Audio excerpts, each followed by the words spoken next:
কেমন আছো তোমরা সবাই? আশা করি সবাই খুব ভালো আছো। Welcome to my channel Cloud9 আর ওয়েলকাম তোমাদেরকে আরও একটা নতুন ব্লগে। সো ব্লগের থাম্বনেল এবং ক্যাপশন থেকে তো বুঝেই গেছো যে আজকের এই ব্লগে আমি তোমাদের সঙ্গে ডিসক্লোজ করতে চলেছি যে জানুয়ারির যে প্রথম ট্রিপটা আমি করছি সেটা কোথায় করছি, কাদের সাথে করছি, কী কী প্যাকিং করছি, এবং সব থেকে ইম্পর্টেন্ট প্রত্যেকটা ট্রিপের আগে টিপ বলছি প্রত্যেকটা ট্রিপের আগে আমি একটা ম্যান্ডেটরি সেলফ কেয়ার করি।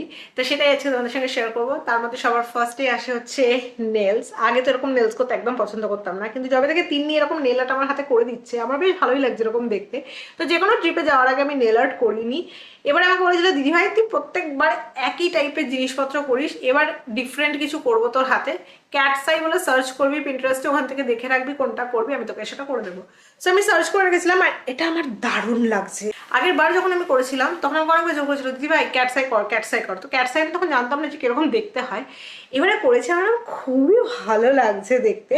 প্লাস আমার নেল না স্কোয়ার টাইপের, ও আমাকে বলেছে তোর হাতে এই রকম টাইপের শেপ ভালো লাগে, তো এখন আমি এইগুলোই করছি।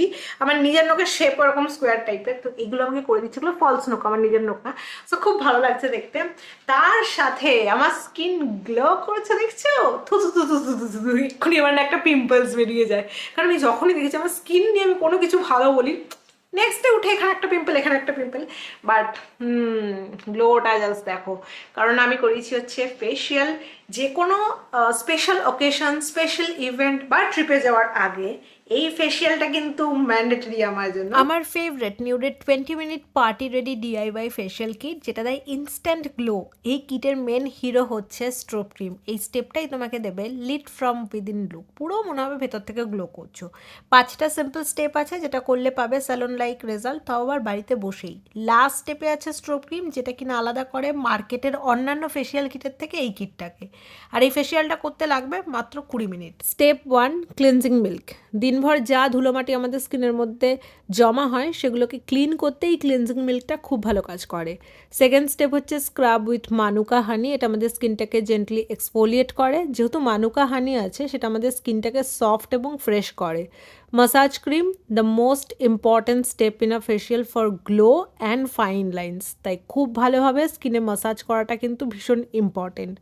এর পরের স্টেপ হচ্ছে ফেস মাস্ক, যেটা আমাদের স্কিনটাকে ডিটক্স করে আর ব্রাইটেনিং করতে হেল্প করে। লাস্ট আমরা ইউজ করব স্ট্রোব ক্রিম, যেটা এই ফেশিয়াল কিটের মেন হিরো, যেটা অন্য কোনো ফেশিয়াল কিটে আসে না।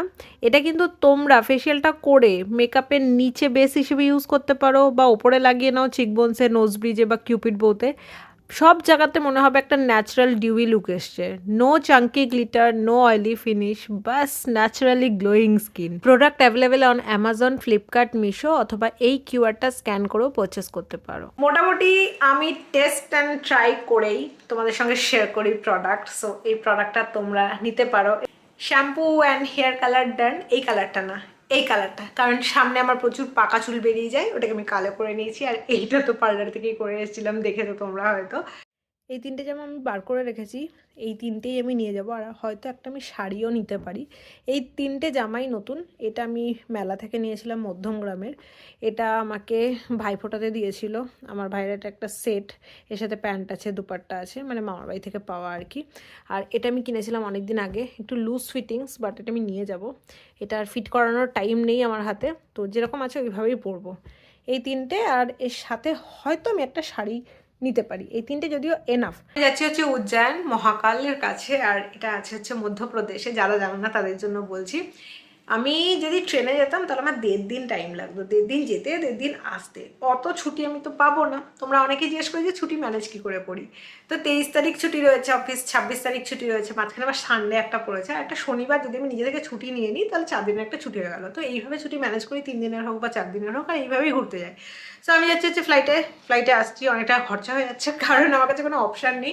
ট্রেনে যেতে আসতে গেলে আমার 3 দিন চলেই যাবে জার্নিতে। আমি ঘুরবো কবে, তো অনেক ছুটি নিতে হবে, সেটা আমি পাবো না। তো এইভাবে প্ল্যান করেছি। আর ইনিশিয়ালি আমরা প্ল্যান করেছিলাম হচ্ছে আমি আর সঙ্গীতা। এটা আমাদের লাস্ট ইয়ার থেকে প্ল্যান চলছিল কি আমরা দুজন মিলে যাব ওখানে। তো বলে না যে মহাকালের ডাক যতক্ষণ না তোমার কাছে আসছে তুমি ততক্ষণ যেতে পারবে না। আগের বছর চেষ্টা করার পরেও হয়নি, মানে সামহাউ ওয়ার্কআউটই করেনি কোনো প্ল্যান যে হ্যাঁ ঠিক আছে যাবো কবে যাবো, টাইম হচ্ছে না, হচ্ছে না, ছুটি ম্যানেজ হচ্ছে না, এই করে যা হয়নি। লাস্ট বোধহয় নভেম্বরের লাস্টে না ডিসেম্বরের ফার্স্ট উইকে সঙ্গীতা বললো তাই জানুয়ারি 23 to 26 আমরা যেতে পারি। দিনগুলো এমন পড়েছে কি আমরা ছুটি পেয়ে যাবো। বললাম ঠিক আছে ওকে তাহলে প্ল্যান করি। তো ইনিশিয়ালি আমাদের প্ল্যান হয়েছিল 23, 24, 25, 26, ঠিক আছে। এবার হঠাৎ করে একদিন আমার জিমের ট্রেনার আমাকে মেসেজ করে যে RSC মানে কি, মানে আমি যেহেতু খুব ট্রাভেল করি ও ভেবেছে আমি ট্রেনের বেশ কিছু জিনিস জানি, তো আমাকে পাঠিয়েছে। তো আমি বললাম রিজার্ভেশন এগেনস্ট ক্যান্সেলেশন। বললো এই টিকিটে কীভাবে যাওয়া যায়, সব ডিটেলস জিজ্ঞাসা করছিল। তো আমাকে বললাম যে এইভাবে যাওয়া যায়, যদি কেউ না আসে তাহলে তুমি শুয়ে যেতে পারবে, আদারওয়াইজ তোমাকে বসে বসে যেতে হবে, একটা সিট শেয়ার করে, এইসব অনেক কিছু বললাম আর কি। তারপরে আমি জিজ্ঞেস করলাম বাই দ্য ওয়ে তুমি কোথায় যাচ্ছ, তখন বলছে আমি উজ্জয়ন যাচ্ছিলাম। কোন টাইমে যাচ্ছ? তখন আমাকে বললো যে ও আমাদের জাস্ট একটু পরে, মানে একদিন ডিলেতেই যাচ্ছিল। তখন আমি বললাম ও আমরাও তো যাচ্ছি। তখন বললো কে কে? বললাম আমি আর আমার একটা বান্ধবী। বললো ও আচ্ছা তোমরা কোন টাইমে যাচ্ছ? আমি বললাম ওখানে গিয়ে আমাদের 2 দিন দেখা হবে, বাট তোমার প্ল্যানটা একটু পরে, আমাদের প্ল্যানটা একটু আগে। বললো আচ্ছা। তারপরে পরে আমাকে সঙ্গীতা বললো যে ও 23 তারিখে যেতে পারবে না যেহেতু ও পড়ায়। তো বললো সরস্বতী পুজো রয়েছে এবং ওকে কলকাতাতে থাকতেই হবে, ওর স্টুডেন্ট আছে প্রচুর। তো আমি বললাম ঠিক আছে তাহলে একটু পেছোতে হবে, একদিন মতো পেছোতে হবে, 1-2 দিন মতো পেছনে করতে হবে। তো ওইভাবে প্ল্যানটাকে শিফট করলাম। অ্যান্ড দেন আমাদের প্ল্যান আর অভিজিৎ মানে আমার যে জিমের ট্রেনার তার প্ল্যান মার্জ হয়ে গেল এবং আমরা 3জন একসাথে যাচ্ছি। তো ভালোই হলো, তিনজনকে চিনি, তো ওখানে চলে যাবো।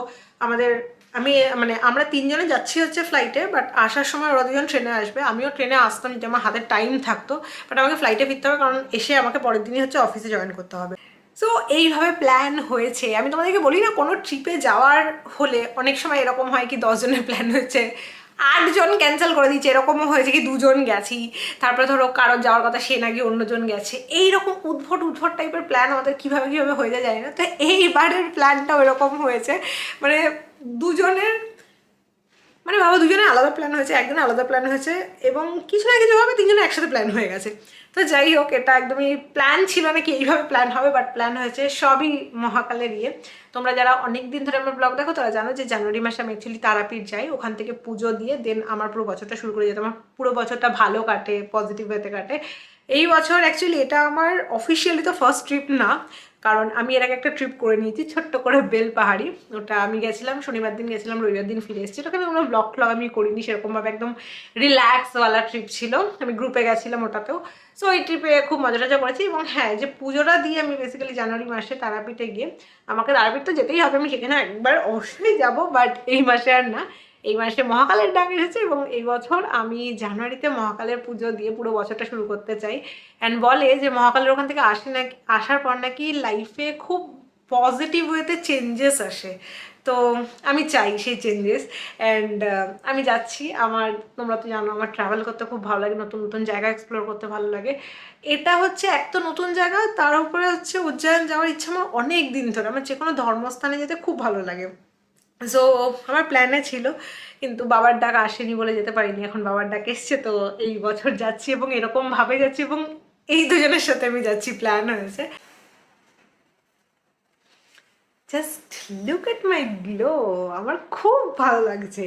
এত হেকটিক স্কেডিউল যায় কি আমি ওরকমগুলো তো ভেতর থেকে করতে পারবো না।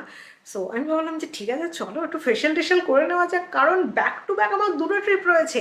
এই ট্রিপের জন্য বেসিক্যালি এত কিছু আমি সাজাগোজা করছি না, কারণ আমি একটা ধর্মস্থানে যাচ্ছি। কিন্তু আমার ফেব্রুয়ারির ফার্স্ট উইকে আমার আরও একটা ট্রিপ রয়েছে। ফার্স্ট উইক বলতে ফার্স্ট উইক আর সেকেন্ড উইকের মাঝখানে অ্যাকচুয়ালি। তো সেই ট্রিপটার জন্য, সেটা আমার অফিসের ট্রিপ, আমি চেন্নাইতে যাচ্ছি। তো ওটা একটা ইভেন্ট রয়েছে যার জন্য আমার গ্রুমিং খুবই দরকার। সেটার জন্য বেসিক্যালি এটা করা, কারণ মিডিলে আমি টাইম পাবো কিনা আমি জানি না, কারণ এত হেকটিক স্কেডিউল চলছে কি আমি টাইম বার করে যে এগুলো করবো সেগুলো করতে পারছি না। নিউডের এই ফেশিয়াল কিটটার পারচেস লিঙ্ক তোমরা ডেসক্রিপশন বক্সেও পেয়ে যাবে। Thank you so much for watching. Bye, I love you all, see you soon.